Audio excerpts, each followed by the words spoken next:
এই ভিডিওটিতে আমরা পড়ব কুলম্বের সূত্র। তার জন্য তড়িতাধানের কিছু ধর্মগুলো কি কি আছে সেগুলো আমরা একটু দেখে নিই। দেখো এখানে পেজ নাম্বার 55-এ তড়িতাধানের ধর্মগুলি দেখো কি রয়েছে। এই কথাগুলি খুবই সহজ কথা এবং এর আগেই আমরা পড়েছি। বিপরীতধর্মী তড়িতাধান পরস্পরকে আকর্ষণ করে এবং সমধর্মী তড়িতাধান, এটা সকলেরই জানা, পরস্পরকে বিকর্ষণ করে। এটাকে স্থির তড়িতাধানের মৌলিক সূত্র বা মূল সূত্র বলা হয়। এই 1 নাম্বারটা স্থির তড়িতাধানের এটা মৌলিক সূত্র বা মূল সূত্র হলো বিপরীতধর্মী তড়িতাধান পরস্পরকে আকর্ষণ এবং সমধর্মী আধান পরস্পরকে বিকর্ষণ করে। আরেকটি কি 2 নাম্বার তড়িতাধানের ধর্মের মধ্যে পড়বে, কোনো বিচ্ছিন্ন সংস্থার, মানে এটাকে আইসোলেটেড সিস্টেম বলা হচ্ছে। এই আইসোলেটেড সিস্টেম মানে আইসোলেশন কথাটা এখন আমরা সকলেই পরিচিত। করোনার জন্য আইসোলেট করে রাখা মানে একেবারে আলাদা করে রাখা। তবে এখানে আইসোলেট করা বলতে বোঝাবে এমন আলাদা যে কোনোভাবেই কানেকশন থাকবে না। একটা বস্তুকে আমরা টেবিলের উপরে রেখে দিলাম আর আমরা মনে করো একটু দূরে সোফাতে বসে আছি, তাহলে আমরা বলবো আমাদের থেকে আইসোলেট আছে, তা কিন্তু না।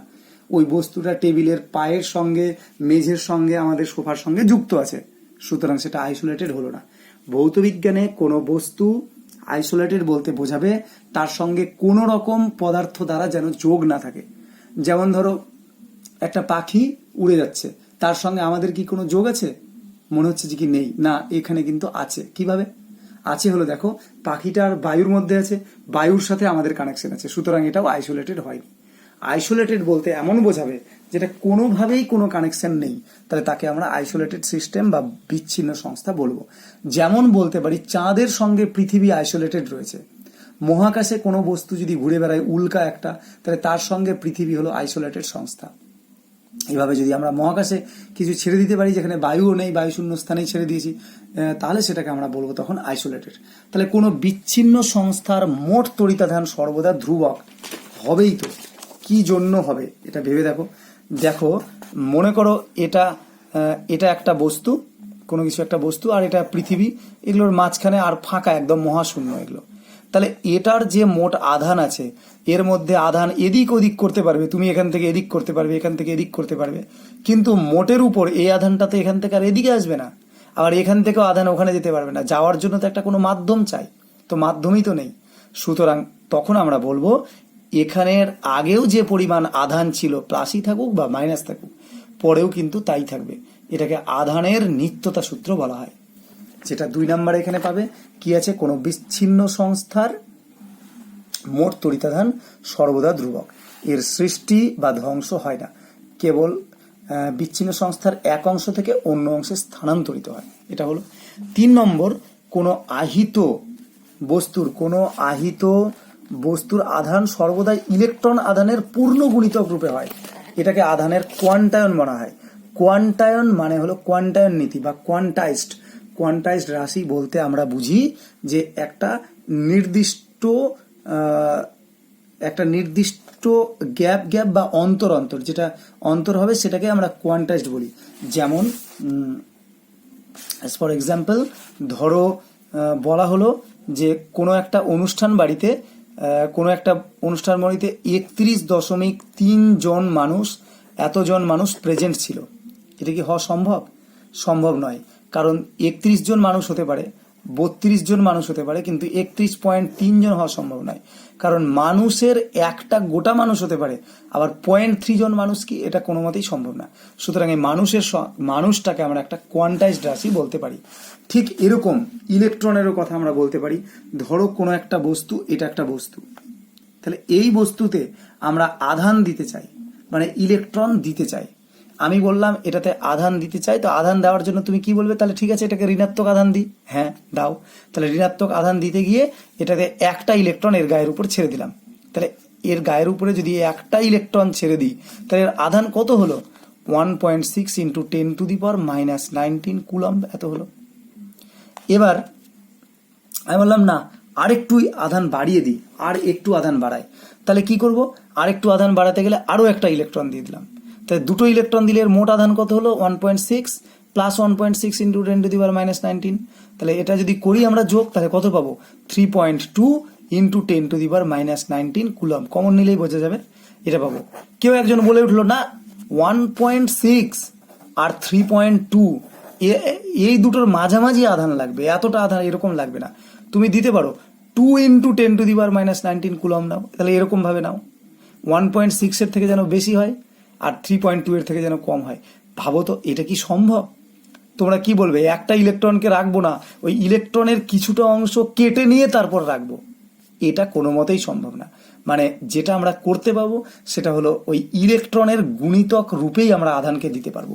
তার মানে হয় 1e দিতে পারবো, না হয় 2 ইন্টু ইলেকট্রনের আধান দিতে পারবো, না হয় 3e দিতে পারবো, না হয় 15e দিতে পারবো, না হয় ne দিতে পারবো। মানে এনই সংখ্যক আধান হবে।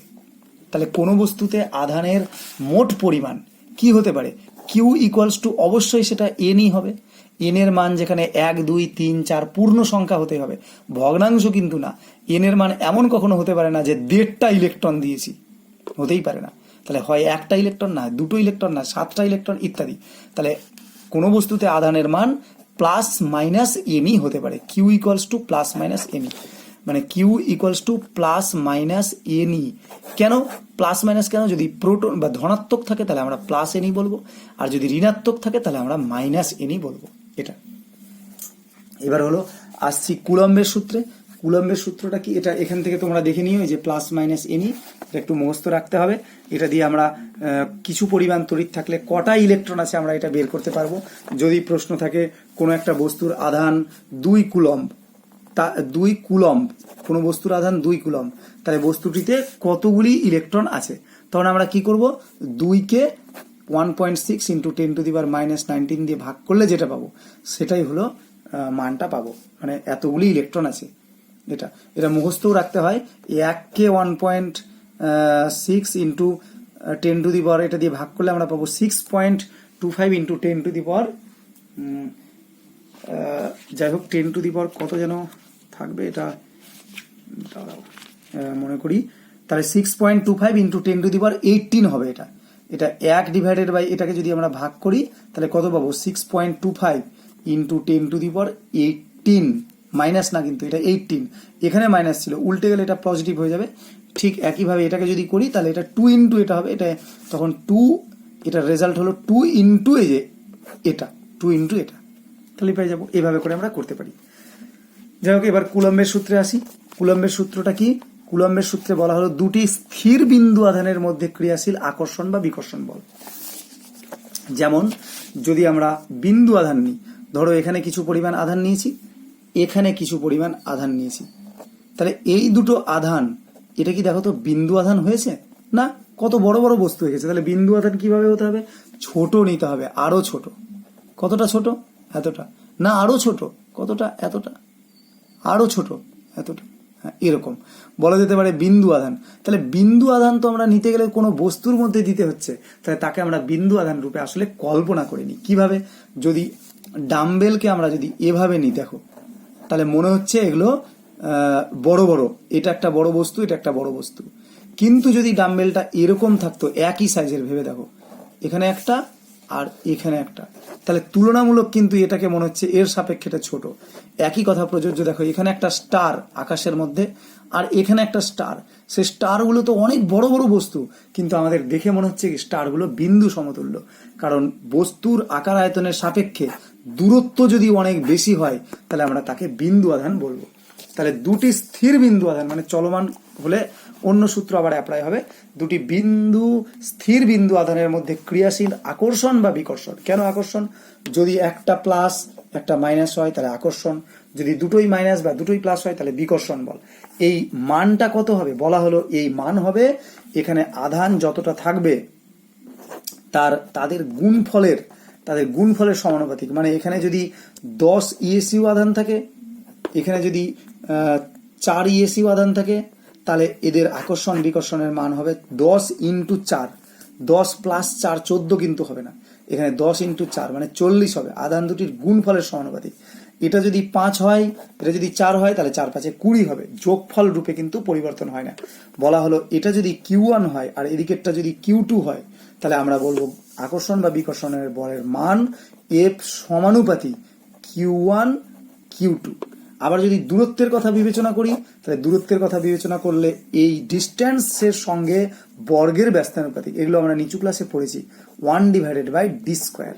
তাহলে এগুলোকে আমরা যদি যৌগিক ভেদের নিয়ম প্রয়োগ করি, একত্রে যদি করি, ব্যস্তানুপাতিক মানে 1/, লিখতে হয়। তাহলে এবার যদি আমরা যৌগিক ভেদ অ্যাপ্লাই করি, তাহলে আমরা কি লিখবো? লিখবো F সমানুপাতি Q1 Q2 by d²। এটা হলো কুলম্বের সূত্রের গাণিতিক রূপ। তবে আরো একটু লিখতে হবে, সেটা আমরা কি বলবো? এটা ইকুয়ালস টু চিহ্ন তুললে এখানে একটা ধ্রুবক আনবো, সেই ইকুয়ালস টু তুলে সমানুপাতি চিহ্ন তুলে একটা ইকুয়াল টু নিলাম, একটা ধ্রুবক নিলাম, F equals to K into Q1 Q2 by d²। এই যে কেটাকে পেলাম, এটাকে সমানুপাতিক ধ্রুবক তো বলাই হয়, কিন্তু এখানে আমরা কুলম্ব ধ্রুবক বা স্থির তড়িৎ বল ধ্রুবক আমরা বলতে পারি। এর আলাদা আলাদা মান আছে এবং এটা মুখস্থ রাখতে হবে।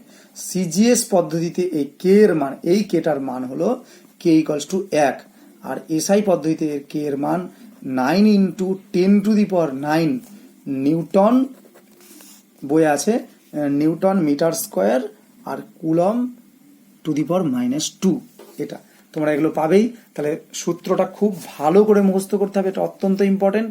দুটি স্থির বিন্দু আধানের মধ্যে ক্রিয়াশীল আকর্ষণ বা বিকর্ষণ বল আধান দুটির মানের গুণফলের সমানুপাতিক এবং এদের মধ্যবর্তী দূরত্বের বর্গের ব্যস্তানুপাতিক, ভালো করে মনে রাখতে হবে। আর এই বল আধান দুটির সংযোগকারী সরলরেখা বরাবর ক্রিয়া করে, তাই তো করবেই, কারণ যখন আকর্ষণ বিকর্ষণ হবে তাহলে এই বরাবরই হবে, এমন তো হতে পারে না আর ঘুরে গিয়ে কাজ করবে। তাহলে সংযোগ সরলরেখা বরাবর ক্রিয়া করে এবং কি আছে, এই বলের মান পারিপার্শ্বিক মাধ্যমের প্রকৃতির উপর নির্ভর করে। অবশ্যই করবে, কারণ এর চারপাশে এই মাধ্যমগুলো বায়ু থাকলে একরকম হবে, কাঁচ থাকলে আর এক রকম হবে, জল থাকলে আর এক রকম হবে। তার মানে আকর্ষণ বিকর্ষণের বলের মান পাল্টে যাবে। যে এই পাল্টে যাওয়াটাই নির্ভর করবে যে কে এর মানের উপর দিয়ে, এর কে এর কথা দিয়ে হবে। এই কেটাকেই পরে তোমরা পাবে এখানটায়, রায়ান মার্টিন বইয়ে খুঁজলে পেয়ে যাবে। F ইকুয়ালস টু কে এর মান এসআই পদ্ধতিতে 1/4πε into Q1 Q2 by r², 1/4πε, যে এই গোটাটাই হলো কে। আর এসআই পদ্ধতিতে এই গোটাটা, এটাই এসআই পদ্ধতিতে, এটা যদি বায়ু মাধ্যম হয় বা শূন্য মাধ্যম হয়, তাহলে তখন আমরা এটাকে 0 লিখবো। আর যখনই এটাকে আমরা 0 লিখবো, তখনই আমরা বলবো এটার মান হলো, এই যে একটু আগে পেলাম, এটা 9 ইন্টু 10⁹, আর তারপর এককটা থাকবে unit metre square C⁻², coulomb (2⁻²). তাহলে তোমরা এখান থেকে পড়ে নেবে সূত্রটা কি আর গাণিতিক ব্যাখ্যা, যে F সমানুপাতি Q1 Q2, এখানে পাবেই তোমরা সমানুপাতি, যে সমানুপাতি Q1 Q2 তোমরা এক লাইনে লিখবে। আবার F সমানুপাতি 1/r², যৌগিক ভেদ খাটাবো এটা, অতএব F equals to K into Q1 Q2 by r², এই পর্যন্ত লিখলেও হবে। এবার কে এর মান কি? সিজিএস এ 1, এসআইতে এটা, ভালো করে মনে রাখতে হবে। এখান থেকে আধানের একক কি? আধানের একক হলো ইএসইউ, সিজিএস একক ইএসইউ এর পুরো নামটা আমাদের জেনে রাখতে হবে, ইলেকট্রোস্ট্যাটিক ইউনিট, অথবা এটাকে বলা হয় স্ট্যাট কুলম নামেই বেশি পরিচিত। স্ট্যাট কুলম ইংরেজিতে লিখলে STAT আর একটা বড় হাতের C, স্ট্যাট কুলম, এরকম স্ট্যাট কুলম। তখন আমরা এভাবে লিখবো STAT, স্ট্যাট কুলম। এটা হলো সিজিএস একক স্ট্যাট কুলম, সিজিএস, আর এসআই একক হলো শুধু কুলম। আর অথবা স্ট্যাট কুলম্বেরই আরো নাম হলো ESU, ইলেকট্রোস্ট্যাটিক ইউনিট। তবে আধানের একক, বিভবের সিজিএস একক, এগুলো সবই কিন্তু ইএসইউ, কিন্তু আমাদের আধান বলতে গেলে বলতে হবে ইএসইউ আধান। আধানের সিজিএস একক ইএসইউ আধান, বিভবের সিজিএস একক ইএসইউ বিভব, এভাবে বলতে হবে। অথবা আমরা বলবো এটার নাম তখন হবে স্ট্যাট ভোল্ট, আর এটার নাম হলো স্ট্যাট কুলম, ইএসইউ আধান বা স্ট্যাট কুলম। এখানে আমরা পড়ে নিচ্ছি যে সিজিএস পদ্ধতিতে আধানের একক হলো ইএসইউ বা স্ট্যাট কুলম, আর এদিকে এসআই পদ্ধতিতে আধানের একক হলো কুলম। এটা কাকে বলে নিজেরা একটু পারলে, যার ইচ্ছা হবে একটু সে পড়ে রেখো, খুব সোজাই আছে, বিষয়টা কঠিন নেই। যে 1 সেমি দূরত্বে রাখলে যে বল প্রয়োগ করতে হবে, এটা বাস্তব ধারণাও লাগবে, যে আমরা কিছুটা দূরত্বে 1 সেমি দূরত্বে রাখলাম, যে পরিমাণ আধান রাখলে যদি এক ডাইন বিকর্ষণ বল বা আকর্ষণ বল প্রয়োগ করে, তাহলে তখন তাদের মানটাকে আমরা 1 ইএসইউ বলবো, এভাবে।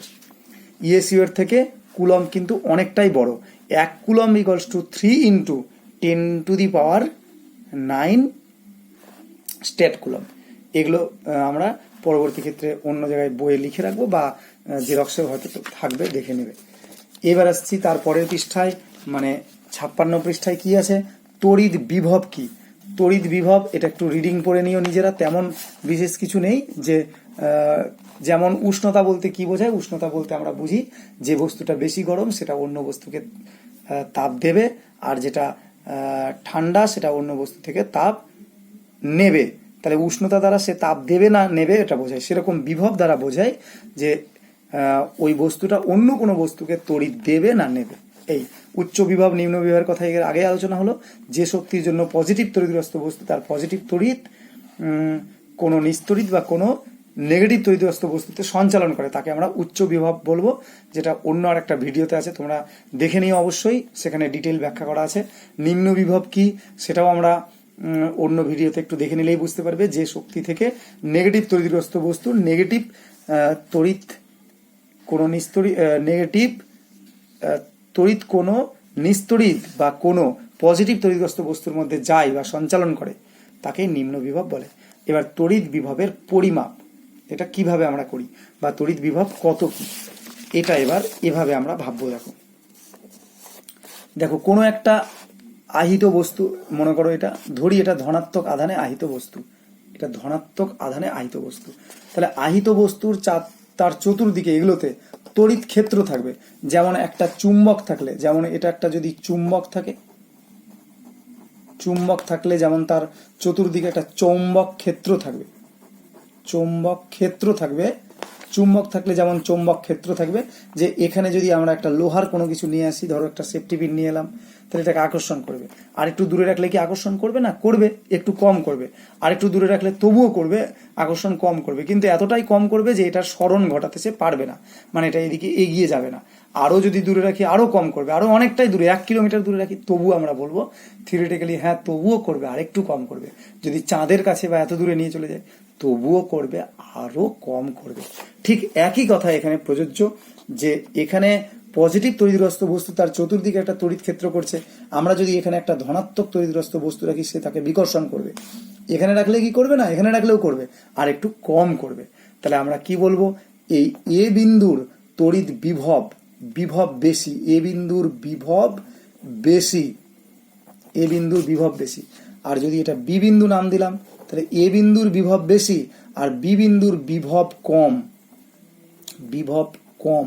তাহলে এখন কথা হলো এই পরিমাপটাই কি করে করব, কোনটার বিভব কত কিভাবে পরিমাপ করব। তাহলে এটা পরিমাপ করার জন্য আমাদের কৃতকার্যের ব্যাখ্যা দিয়ে আসতে হবে। কি করব আমরা, এই দূর থেকে একটা বস্তুকে কাছে আনবো। কেউ বলবে কত দূর থেকে আনবো, আরেকটু দূরে যাব, আরেকটু দূরে যাব। বলা হলো সবাই যেন সমান দূরত্বে যায়। তাহলে সবাই সমান দূরত্বে গেলে কেমন করে হবে? গোটা পৃথিবীর মানুষ সমান দূরত্বের কথা বিবেচনা করতে গেলে সবাই বলে দিল ঠিক আছে প্রত্যেকেই এখন থেকে অসীম দূরত্ব থেকে মেজার করবে। তাহলে আমরা কি করলাম, অসীম দূরত্ব থেকে একদম চলে গেছি অনেক দূরে, অসীম দূরত্ব থেকে কোনো একক ধনাত্মক তড়িতাদানকে, কারণ এটা পজিটিভ বা নেগেটিভ যাই হোক, একক ধনাত্মক, আমরা একক ধনাত্মক আধানকে +1 ইএসইউ অথবা +1 কুলম, এরকম একক ধনাত্মক আধানকে ওই তড়িৎ ক্ষেত্রের কোনো বিন্দুতে আনতে, ধরো এই বিন্দুতে নিয়ে আসবো। তাহলে নিয়ে আসতে গেলে তো বিকর্ষণ করবে, বিকর্ষণ করতে গেলে কৃতকার্য হবে। যে পরিমাণ কাজ করতে হবে সেই পরিমাণ কাজকেই আমরা বলবো তখন এ বিন্দুর বিভব। খেয়াল করে দেখো, আমরা যদি অসীম দূরত্ব থেকে এটাকে আনতে যাই, তাহলে বি বিন্দুতে আনতে গেলে যা কাজ করতে হবে এ বিন্দুতে আনতে গেলে তার কাজের পরিমাণটা কিন্তু বেশি হবে। যেহেতু এ বিন্দুতে কাজের পরিমাণ বেশি হবে, তাই আমরা বলবো এ বিন্দুর বিভব বেশি, এ বিন্দুর বিভব বেশি। আর বি বিন্দুর বিভব কাজ কম, তাই বি বিন্দুর বিভব কম। আমরা যে কোনো কিছু অসীম দূরত্ব থেকে আনবো আর একক ধনাত্মক আনবো। এবার এখানে আরেকটা কথা, আমরা সর্বদা একক ধনাত্মকে নিয়ে আসছি।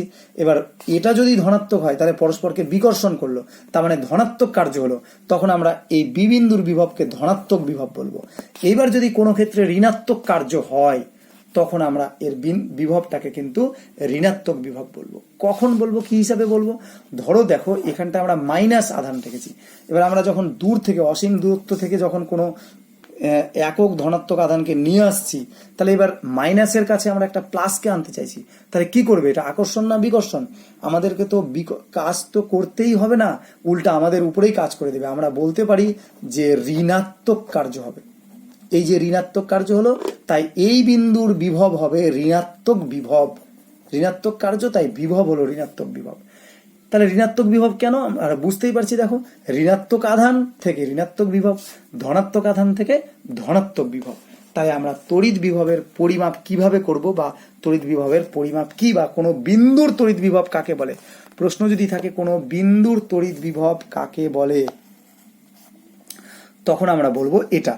এই যে তড়িৎ বিভবের অসীম দূরত্ব থেকে একক ধনাত্মক আধানকে তড়িৎ ক্ষেত্রের কোনো বিন্দুতে আনতে যে পরিমাণ কার্য করতে হয় তাকে ওই বিন্দুর তড়িৎ বিভব বলে। তাহলে কোনো বিন্দুর বিভব যদি ভি হয়, যে ভি, ধরো এই বিন্দুর বিভব বললাম ভি, ভি বলতে কি বোঝায়? তাহলে অসীম দূরত্ব থেকে এই বিন্দুতে একক ধনাত্মক আধানকে আনতে ভি কার্য করতে হয়েছে। কোনো বিন্দুর বিভব ভি মানে কি বলা হলো? সোজা কথাই হলো অসীম দূরত্ব থেকে এই বিন্দুতে আনতে কার্য করতে হয়েছে ভি। তাহলে একক আধানকে নিয়ে যেতে করতে কাজ হয়েছে ভি। তাহলে সেরকম যদি আমরা কিউ আধানকে নিয়ে যাই, তাহলে কিউ আধানকে নিয়ে যেতে কাজ হবে ভি কিউ। তাহলে মোট কৃতকার্য ডাব্লিউ ইকুয়ালস টু আমরা কি বললাম? V Q. এটা একটা সূত্র, ইম্পর্টেন্ট সূত্র। একক আধানকে নিয়ে যেতে যদি ভি কাজ হয়, তাহলে কিউ আধানকে নিয়ে যেতে ভি কিউ কাজ হবে, অর্থাৎ ডাব্লিউ ইকুয়ালস টু আমরা পেলাম ভি কিউ। তখন আমরা এখানে পাচ্ছি কৃতকার্য ইকুয়ালস টু, দেখো এই যে W equals to V Q, W equals to V Q. এটাকে বক্স করে রাখতে হবে, W equals to V Q. কৃতকার্য ইকুয়ালস টু তড়িৎ বিভব ইন্টু তড়িৎ আধান। তাহলে এখান থেকে আমরা V equals to W by Q বলতে পারবো। এভাবে করে V equals to W by Q আমরা কিন্তু মুখস্থ রাখবো এটা, W equals to V Q. এবং পরবর্তী ক্ষেত্রে এটা দিয়ে নানান একক, মাত্রা ইত্যাদি বিভিন্ন জায়গায় কাজে লাগবে, অঙ্কেতে তো কাজে লাগবেই। তাহলে কৃতকার্য W equals to V Q, এটা একদম মুখস্থ রাখতে হবে। কার্য এবং আধান উভয় স্কেলার রাশি, তাই তড়িৎ বিভব একটা স্কেলার রাশি, এটা মুখস্থ রাখতেই হবে। আর তড়িৎ বিভবের মাত্রা কি হবে? মাত্রাটা মনে রাখবে, এখানে কৃতকার্যের মাত্রাকে আধানের মাত্রা দিয়ে ভাগ, তাহলে M L square T minus 3 I minus 1। এখানে কোনো কোনো বইয়ে আইটির বদলে এখানটায় আধানের এটিও থাকে, বড় হাতের এও থাকে। তো যাই হোক, তোমরা আই আছে আই লিখতে পারো, আইটাই লেখা ভালো। তাহলে মাইনাস আইটি লিখবে। আচ্ছা, এরপরে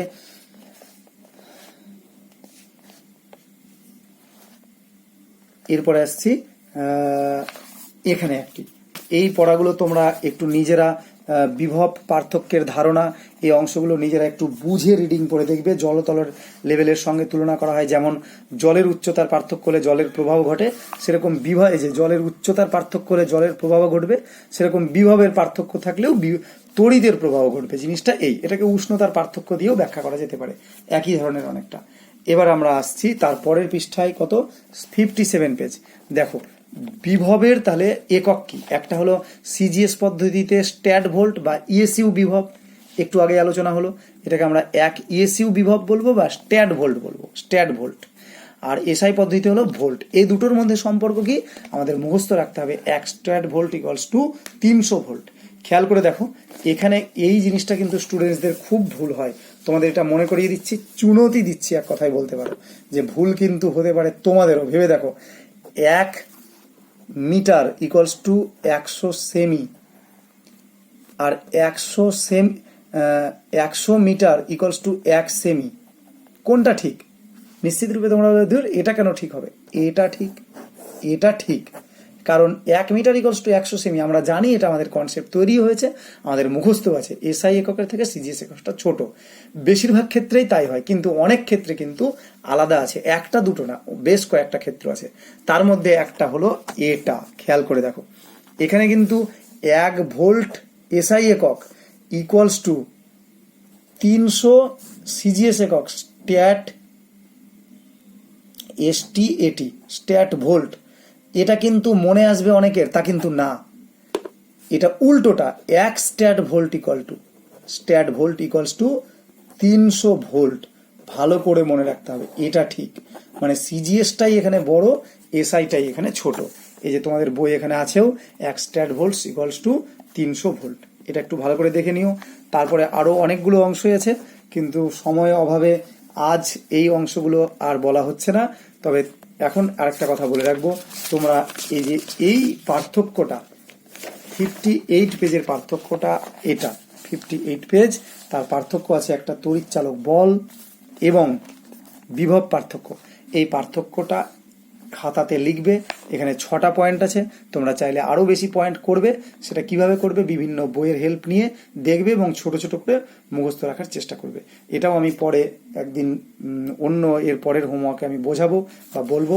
এগুলো খুব সহজ ব্যাপার, এমন একটু বুঝে গেলেই যে মনে রাখাটাও খুব সোজা। এই মুক্ত বর্তনী, বদ্ধ বর্তনী, এই বিষয়গুলো একটু বুঝে গেলেই ঠিক হয়ে যাবে। তবে আজকে এই পর্যন্তই ছাড়ছি।